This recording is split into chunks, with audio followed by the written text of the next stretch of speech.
Hello everyone, I'm Padmesh Gupta, Director of Oxford Business College.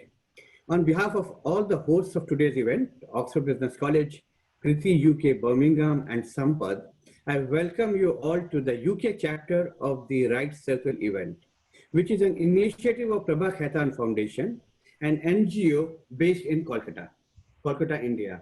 These events are being organized by Prabha Khaitan Foundation since 2015 and are being held regularly in around 30 cities in different countries. Today's event is being held in partnership with British Council.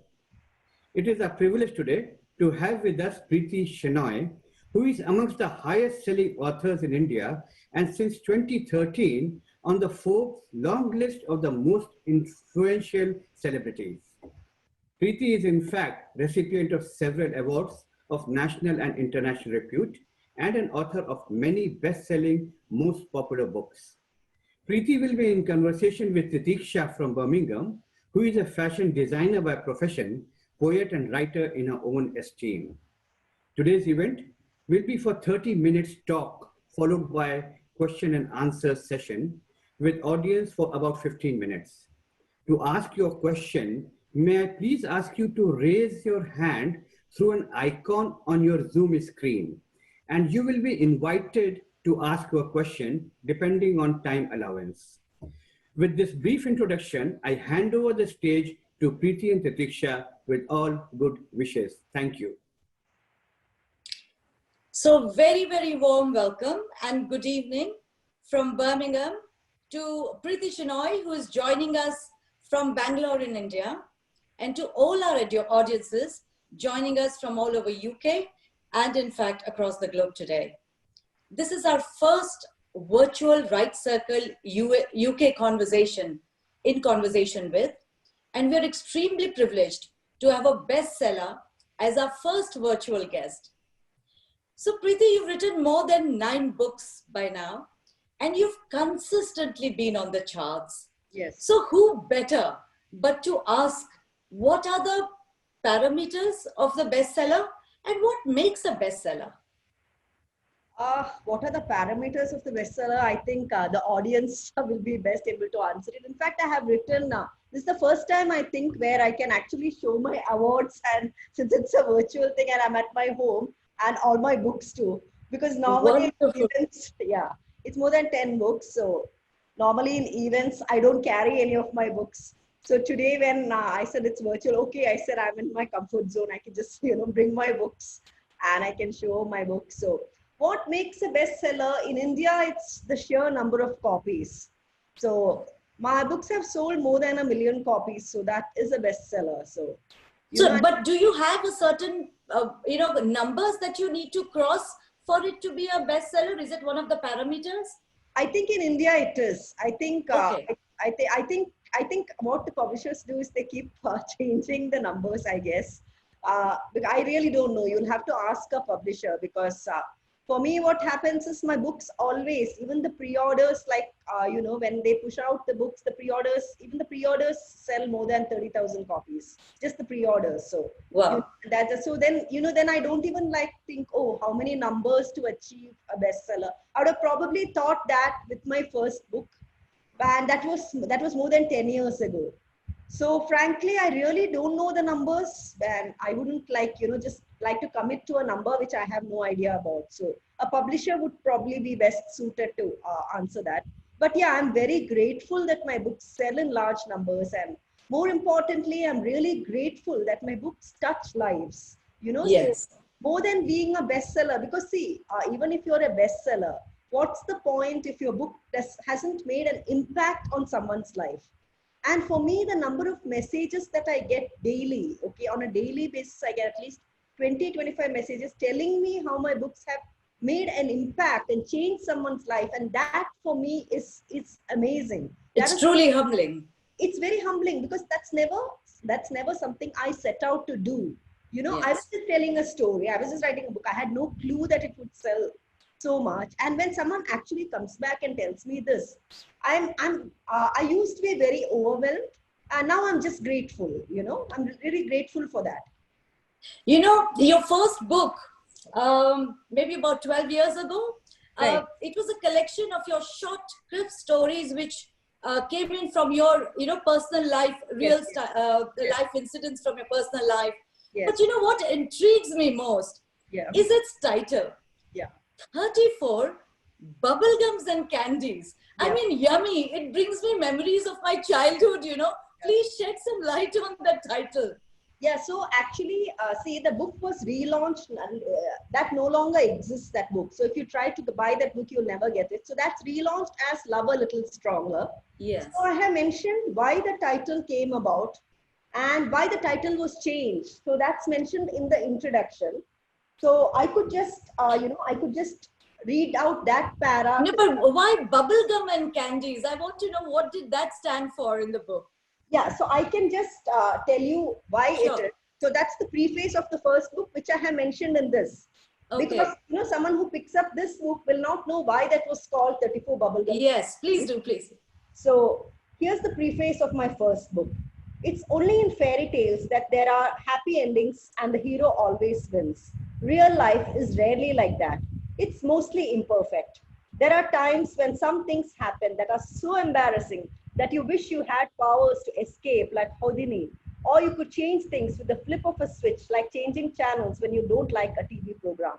No such luck. You just have to grin and bear it. But the good thing is, no matter what it is, it always ends. Just like candies that melt and fade away, and bubblegum that you spit out when you're done with it. When I mentioned the title of this book to a friend, he said, "Sounds interesting, really interesting, but why candies and bubblegums?" Because there are incidents that make you ponder and make you want to think and maybe rethink. It's like chewing a bubblegum. And then there are others spiked with doses of humor that make you laugh and leave you with a feel-good sensation, just like eating a candy, I explained. He liked that. Most of the incidents described in this book happened to me and some of them to my friends. You may even relate to some incidents and see yourself in some of them. They just demonstrate that no matter how bad a day you have had, and no matter how hopeless the situation that you are in looks right now, things always change, always. It's just a matter of time. If you think you've had a bad day, just delve into the candy jar. And if you're in a mood to muse and ponder, help yourself to a bubblegum. I have collected 18 candies and 16 bubblegums from my life in this book. But what is a candy to me might be a bubblegum to you. It is for you to decide which is what. We all know how difficult it can be. Just like those sweet, colorful balls that seem like candy, but when you bite and chew, they surprisingly turn into bubblegum. Or that bubblegum which suddenly has sweetness oozing out from its center again, just when you thought that the juicy bit was over. Each morning, when you open your eyes, you're gifted 86,400 seconds to make a difference. And that by itself is worth celebrating. So that's the It's which explains. It's almost like a larger version of your bubblegums and candy, isn't it? This one, yes. Yes. But in Well, this, it's also, it reaffirms your faith that the storm will pass and the skies will clear, and, just like our pandemic. Absolutely, absolutely. So the reason why we relaunched it is, so what happened is when I wrote the book, I had just lost my father. And I found great solace in my writing and my art. And I just poured out, I said, I'll focus only on the positives because we really don't have control over what happens to us, but we do have control over what we focus on. So, when I started writing it, and then what happened is after the years, so, and when I wrote this book, when I wrote 34 Bubblegums and Candies, my children were much younger. So, and after a few years, now my children are all adults. Okay, both are grown up. My son is 22. My daughter is, she just turned 19 yesterday.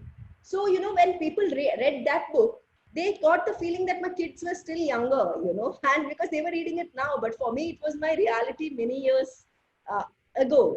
So then we decided to come out with a refreshed version. So we added a few more sections, and then the name no longer suited because it was much more than bubblegums and candies. And hence we came out with Love a Little Stronger. And that's why it is now, that book is now relaunched as this one with added stories and an added sections. And this is the new improved version. It seems to be a natural progression with the tide of time. Absolutely, because see, otherwise what happens is people read that and then they are like trying to find my little kids who are not little anymore because it's a non-fiction book. They're all incidents from my life. But that brings me to another very intriguing book, which I find, Why We Love the Way We Do. Right. I mean, the non-fiction essays in these books on the dynamics of a man and woman relationship. Yeah. I mean, they're so intriguing. You broach topics like, are we programmed to genetically stray? Absolutely. I mean, who does that? Can senior citizens find love? I Yes. mean, it would be of great interest in the UK. I mean, but another title, which the 3-year itch in the marriages.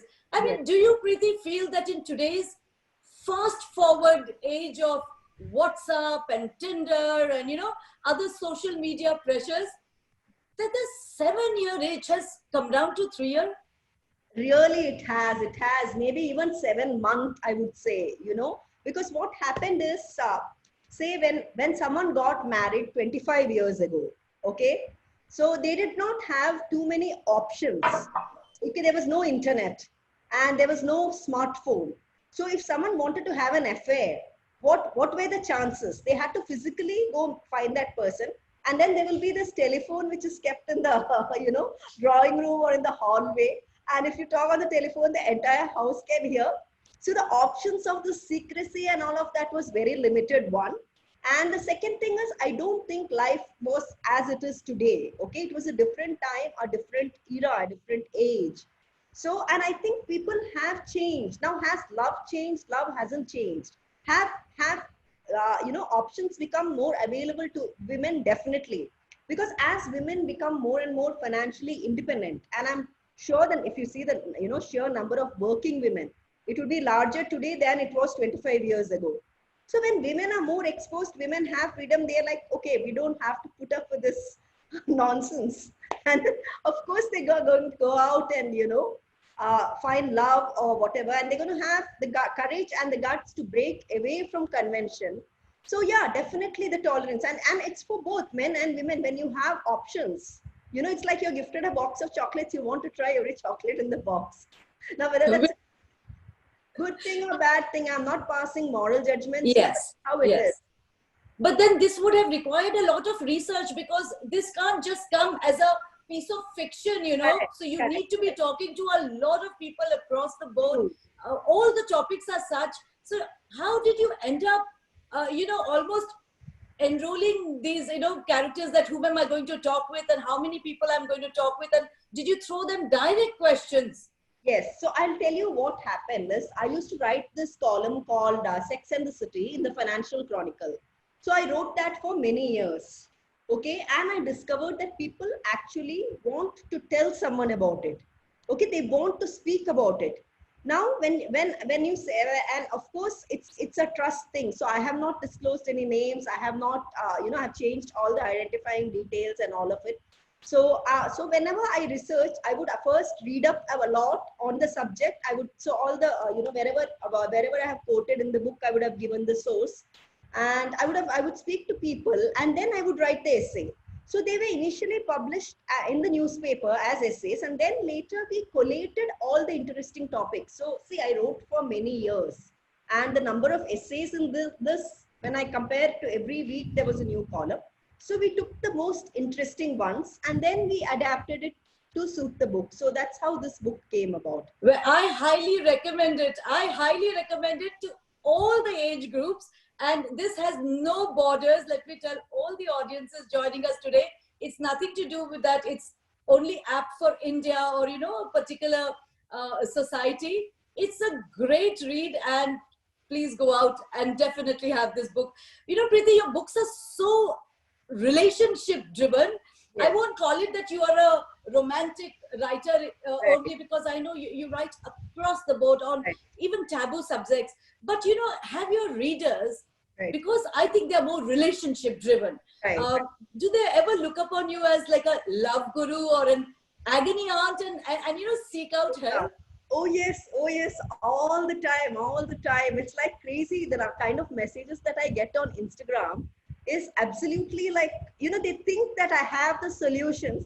And the strangest part, Ichika, is that because I have written so much and because I'm not in that situation, okay, I'm able to see the big picture. Because see, what happens is when we are in the situation, we're so caught up with our emotions, we're not able to see the big picture. But if we step outside, it's like, seeing. So I'm able to give advice, but then the thing is, sometimes I do whenever I can, I try and reply when someone sounds, if it's a very young person, I usually reply because they are reaching me because they are very desperate. They don't know where to go for answers. And mostly it's the young people who reach out to me, because they feel that connection. I'm on Instagram, I'm on TikTok, I'm on social media, I'm very accessible.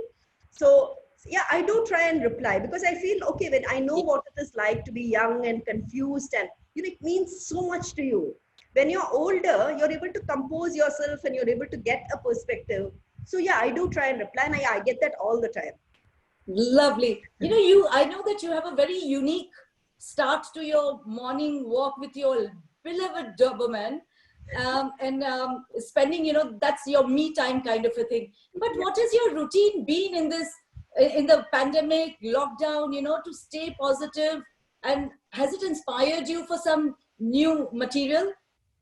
Not new material, though I have a lot of ideas. I haven't honestly been writing at all, simply because see, my kids, I'm just waiting for them to get back. In fact, I was doubtful whether I would do this session.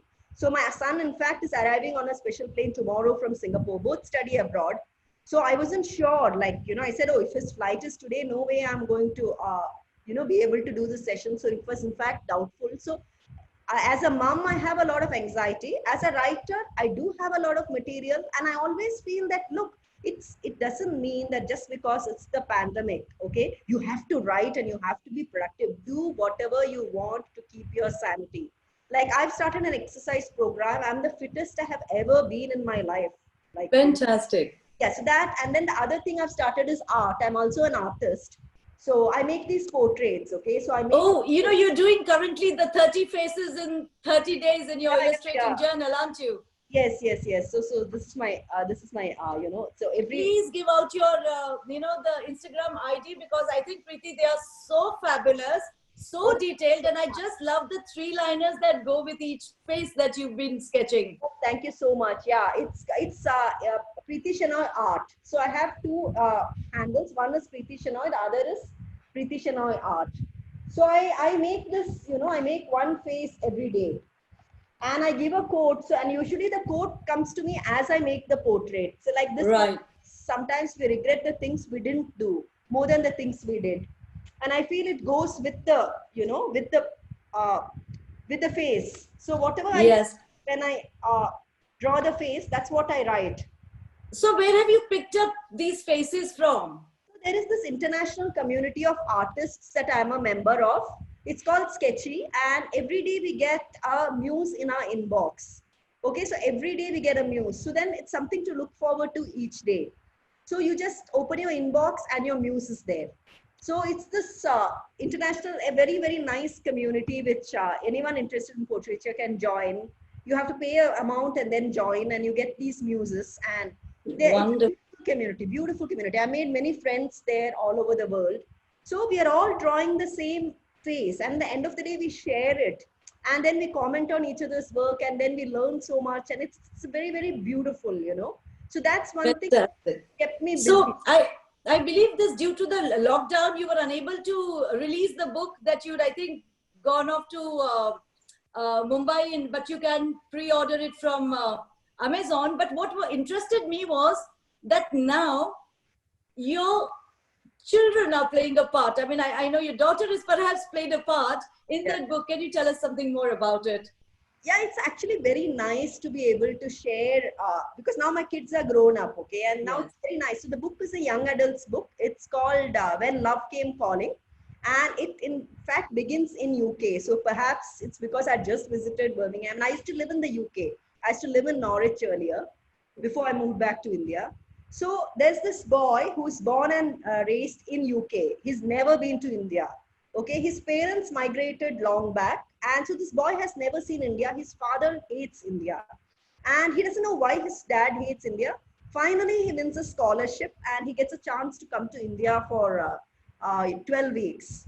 And he comes to India, and how those 12 weeks change his life. It's a young adult book. The boy is just 20, and then he meets this girl Pooja, who's 19. And she doesn't, she's not interested in studies. She's lost. and she comes from a very rich family, and she doesn't know what to do with her life, and how they meet and how everything changes in those 12 weeks. And so it was really nice to be able to discuss this with my daughter. And she'd say, "Ma, it's so nice. When are you sending me the next chapter?" She was in Singapore at that time. So I would write the one chapter, send it to her, and then she'll give me feedback and write the next one. And her friends read it as well. And since it was a young adult fiction, it was young adults who were reading it. So I was getting like authentic, genuine feedback, which was great, So you're getting into millennial lingo as well then? Totally. I can now spill it, as they say. Well, Preeti, in less than 18 years' time, you'll have to be reinventing yourself with the colonial languages now. I swear. I hope I do. And you know what? I always feel what we focus our attention on grows. And I just want to pretend that this year never happened. It's been the worst year ever. And I'm like, I don't want to write about Corona. People are writing like lockdown love story and on. I said, please, at least imagine something nice. Our reality is so harsh. At least we can escape to some other world which is Corona free, So I'm getting a couple of requests for you to please read something from any book of your choice. Sure. A short reading, please. Sure. So what I'll do is I'll read from my book, 100 Little Flames. So this was the one that was launched in Birmingham, the cover launch. Yeah. Oh, great. So it has a great connect to Birmingham as well. What a lovely book to pick. Yes. So this is in fact the new cover. Like some of you might remember this old cover. Okay, this is the old cover and this is the new cover.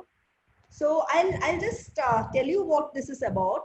It's about a young boy, a 26-year-old boy who's sent to live with his grumpy old grandfather in a tiny village in Kerala. And he's devastated. What can a sleepy remote village without even internet connectivity offer a young man? And to make matters worse, his domineering father Jayaraj has plans of his own.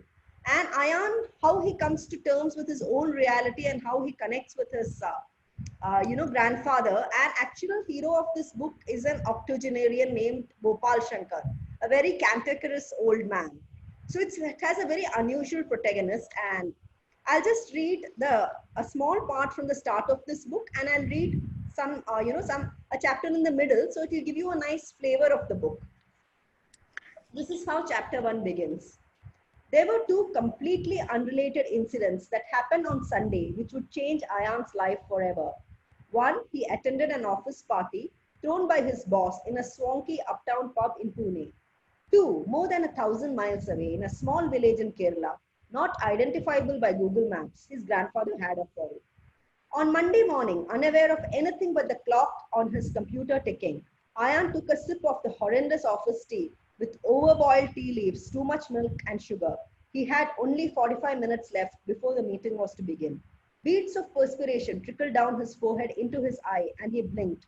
His brow furrowed, he sat hunched with an ache in his neck, his fingers flying across the keyboard. He felt as though somebody was raining blows inside his head. His throat was parched despite the tea, and now his stomach began to feel queasy as well. So that's how the book starts. Okay, it's a very interesting start. And then I'll read you something from chapter 12. So this gives you a flavor of what the grandfather is like. Want to come over to my grandfather's place? This place is amazing. Ayan typed out in the instant messenger of his phone and pressed send. He got a reply from Shivani after 15 minutes. That would have been lovely, but we'll take a rain check. Got work to catch up on.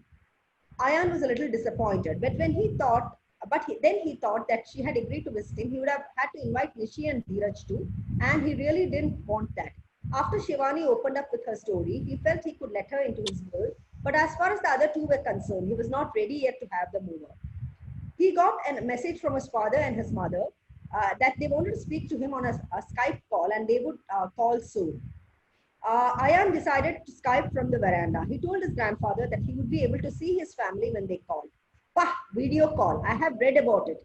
People have time to video call, but do not have time to visit. That is the reason I don't even use a mobile phone. The best meetings are always face to face. Gopal Shankar waved his hand dismissively, shaking his head. Mutasha, they are just substitutes for face to face meetings. I haven't spoken to Akshu for so long, but now when I see him and speak to him, it feels like I have met him, said Ayan. Do you know I have not even seen him? Oh, is it Mutasha? Ayan was angry on his grandfather's behalf. He hadn't until now considered the fact that his grandfather had not even seen Akshu. Yes, Jayaraj hasn't come here for 13 years, or maybe more. I have stopped counting. He hasn't come here even after Akshu was born. The family tradition is to give a Tulavaram at the Devi Kshetram. He hasn't even done that. The call came in and Ayan answered it with video. Akshu was grinning into the camera. Ayu Cheta, see, he said, showing him a tiny card shaped like a phone which he had made. What is it, Akshu? Asked Ayan, leaning forward to take a closer look. It's my paper phone which opens up. Inside is a message. We are making this as a part of the class project in communication. We write out our thoughts inside this phone and we stick it on a big chart the teacher is making. The messages we write on our phone goes to a satellite and the satellite sends it to the phone of the person. Isn't it cool? It indeed is. That's how we are able to see each other now too. Our computers communicate via satellite, said Ayan. Akshay then spotted his grandfather. Mutasha, he called out. Ayan moved the laptop so that Gopal Shankar could see Akshu. Mutasha, how are you? Asked Akshu. Gopal Shankar adjusted his glasses, and as soon as he saw Akshu, his face broke into a grin. Never been better, young man. Now, when are you coming to see me? Asked Gopal Shankar. When my parents bring me, I'm too small to come alone, says my mother, said Akshu. Tell your father and mother to bring you soon. Don't you want to see Kerala?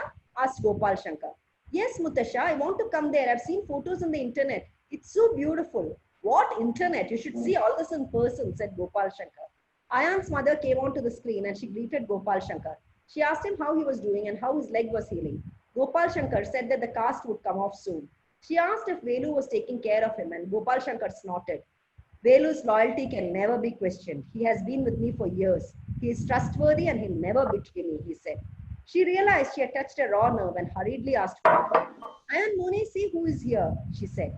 Ayan peered into the screen and spotted his aunt and uncle. Shaila and Ghanshyam were waving to him, saying, Ayan, hello. Shaila Mai, when did you guys arrive there? He asked. Day before yesterday. We'll be staying here for a few days, said Shaila. Shaila then spotted Gopal Shankar behind Ayan.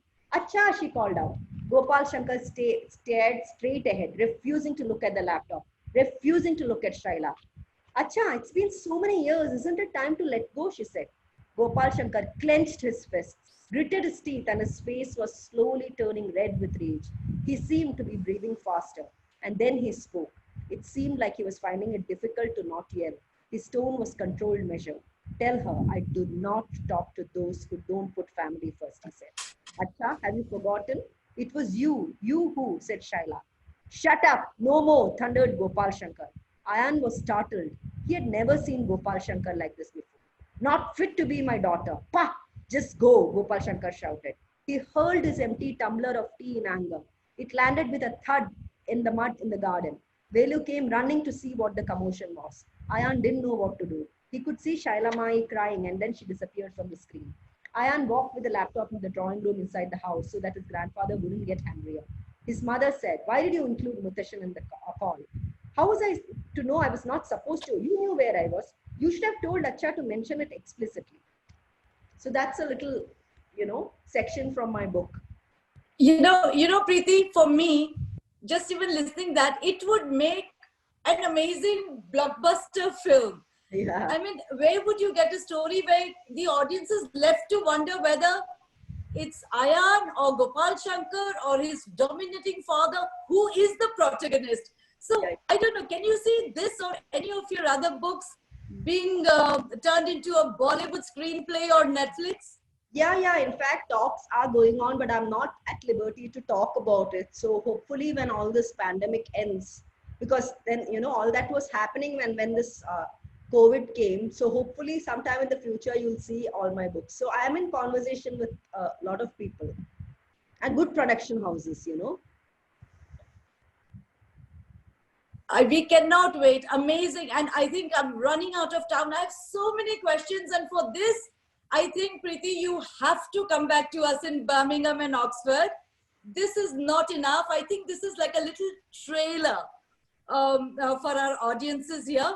But thank you. It's been such a privilege and honor speaking to you. And I think what we need to do is take some questions from the floor. for the next 15 minutes. Sure. And I think one of the ones that I can see here is, this is Jerry Takamura from Norwich. Oh, who is I from think because Norwich? you I said used to live in your Norwich. Norwich connection that you lived here. Hi, I'm from Norwich myself, and I'm keen to know how you found the experience of living there, and were you influenced by University of East Anglia, noted for its literature department and the general writing atmosphere of the city? Yeah. No, in fact, I was writing even before I moved to Norwich, but I loved Norwich. And it was in Norwich that I did a course in portraiture. So, and I absolutely love the city. And you will find descriptions of Norwich in many of my books. In fact, this book, The One You Cannot Have, starts out in Norwich. So, in fact, I've described a pub in Norwich, which I used to often visit. And when the book came out, my friends in Norwich went and kept copies of my book in that pub, you know. I forgot the Fantastic. yeah, I mean, it was like it's beautiful. And even in my latest book, When Love Came Calling, you'll find a nice description of the Norwich market and all of it. And in fact, there's a story which I have written called The Obsession. That entire story is set in the Norwich Millennium Library. So has Norwich influenced my life and writing? Definitely. You know, because I was in love with the Fantastic. city. I was in love with the city, and obviously it finds its way into my writing. We I have a went question. back recently and visited Norwich, and it was so nice to see my old house. So many memories there. I'm going to take another question. Which along this is, can you please read text you have written along with your faces? Oh, okay. Sorry, there was Divya Mathur asking that, you know, can you read the text from the faces that you painted? But I think before she posed the question, you've already shown us some of the text you did with the face paint. But So you can find them all perhaps on could you my pick out another Instagram couple of them? You can find them all on my Instagram art account, Preeti Shenoy Art. So you can read the text as well as the portrait. Correct. We have a question from Zarina here. Hello, hi. Hi, Zarina. It is a pleasure to take part in such an interesting webinar, and it is a pleasure to ask you a question, Preeti. So my name is Zarina, and I represent Oxford Business College. Oh, 1 second. Apologies. Hello. Hi, Zarina. So my question is, who inspired you to write, and from where do you get the inspiration for all of those beautiful books and different subjects? So, you know, I can get inspiration from anything. So each book will be a different thing. For example, this book is about bipolar disorder, this one. This is, you know, this has been translated into many languages. And this is a very popular book. And the, you know, the sequel to that is Wake Up, Life is Calling. That the sequel I wrote after 8 years. So this is inspired by, so each book will have a different inspiration. So sometimes it will be a conversation I overheard. Sometimes it will be something I read in the news. And sometimes, for example, for 100 Little Flames, I got to know that there were a lot of old people being abandoned in temples in Kerala. And that moved me deeply. I said, you know, all these old people will have a story to tell. And on the same day when I came back from walking my dog, I found my dad's old diary, and a couple of pages were torn out, you know. So all of this combined in my head to form this beautiful tale, because so there are several influences. So I can honestly get inspired. I don't know when inspiration strikes, and whenever it strikes, you know, I always feel they are like butterflies. You have to quickly capture them and put them in a idea journal. So at any time I can revisit that, and then I build on that. You know, so I can get inspiration from pretty much anything. Sometimes it'll be conversation, sometimes it'll be something I read, something I saw, something, you know, it could even be like, you know, when I go on a walk and I see a dead butterfly, I could probably get inspired by that, because I think, oh, okay, butterflies are so beautiful, but they live only such a short, you know, live only for such a short time. What if there was a life like that, a human life? So it's just an amalgamation of so many crazy thoughts running in my head, which I sort out through my stories. I hope that answered your question.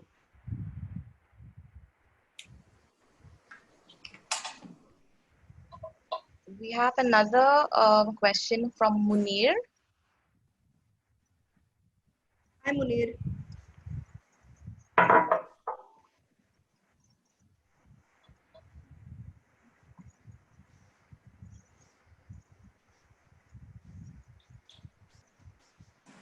I can't hear the question. Hello. Hello. Good afternoon, Preeti. This is Munir Khan. Hi, Munir. It's a real pleasure listening to you. You yourself is a great inspiration. My question is that have you considered setting up some form of academy to help young girls reach the same heights that you have reached in literature? Yes. And Yeah. what advice would you give to those aspiring young girls who are looking at you as a role model and maybe like to achieve the same celebrity status as you have managed to achieve? How would you, what would you advise them? Yeah, sure. So I have writing courses. I have it on Udemy and I have on Skillshare. So anyone who is interested in doing the courses, you're most welcome to do so. And it's like it's not expensive at all. I think it's about 80% off or 70% off. Like if you go onto the site, you can do those courses where I have shared everything right from getting the ideas to developing the plot. And what advice do I have? The thing is, it's a lot of hard work. See, people see only my celebrity status, they don't see the struggle. So you have to be prepared for the struggle, you have to be prepared for the rejections. Okay, so you are going to get rejected. So, and I'm a very disciplined person. I work, when I'm writing a book, sometimes I work 16 hours a day, sometimes, and it'll take sustained effort in order to be able to write. It's not that you just sit down and you suddenly everyone is clamoring after you. It's many years that has taken me to achieve it. But anyone aspiring to be a writer, 3 bits of advice. One, read a lot. Read at least 100 books before you write one book. Two, write every single day. Okay, write at least 500 words. So you can write an email, or you can write a blog post, you can write in your journal, you can you can write, but just write. So writing is like, when you want to build muscles, you go to the gym and you lift weights and then you become stronger. So you have to make your writing muscles stronger. So read as much as you can, write a lot. And the third one is that do not bother about, if you want to become a writer, you have to be strong enough to not bother about what someone thinks about you. Okay, because when you are writing, you are actually exposing parts of yourself. So you're making yourself vulnerable. So you have to be strong. So if you're going to think, oh, if I write like this, what will my aunt living, my great aunt living here think of me? You're never able to be able to write. So you have to be very strong if you have to be able to write. So, writing is like standing naked in a room full of strangers and inviting them to make comments. So you have to be thick-skinned, and you shouldn't let their comments bother you. So I'm just giving you, the honest answer of what it takes to be a writer. I hope this helps. I hope this helps all the young girls listening to me. Yes, it is. It is quite tough, and I believe that the creativity that you have shown and exhibited in your writings will also come through this way.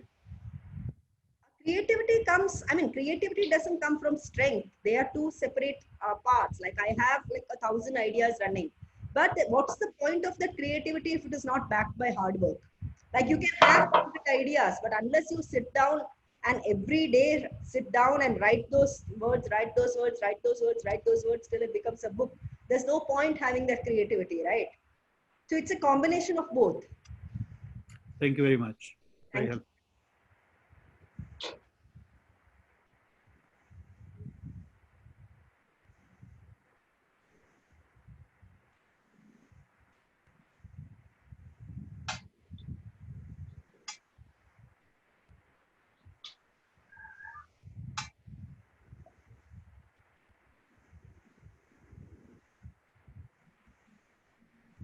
We have one more question from Ayuna.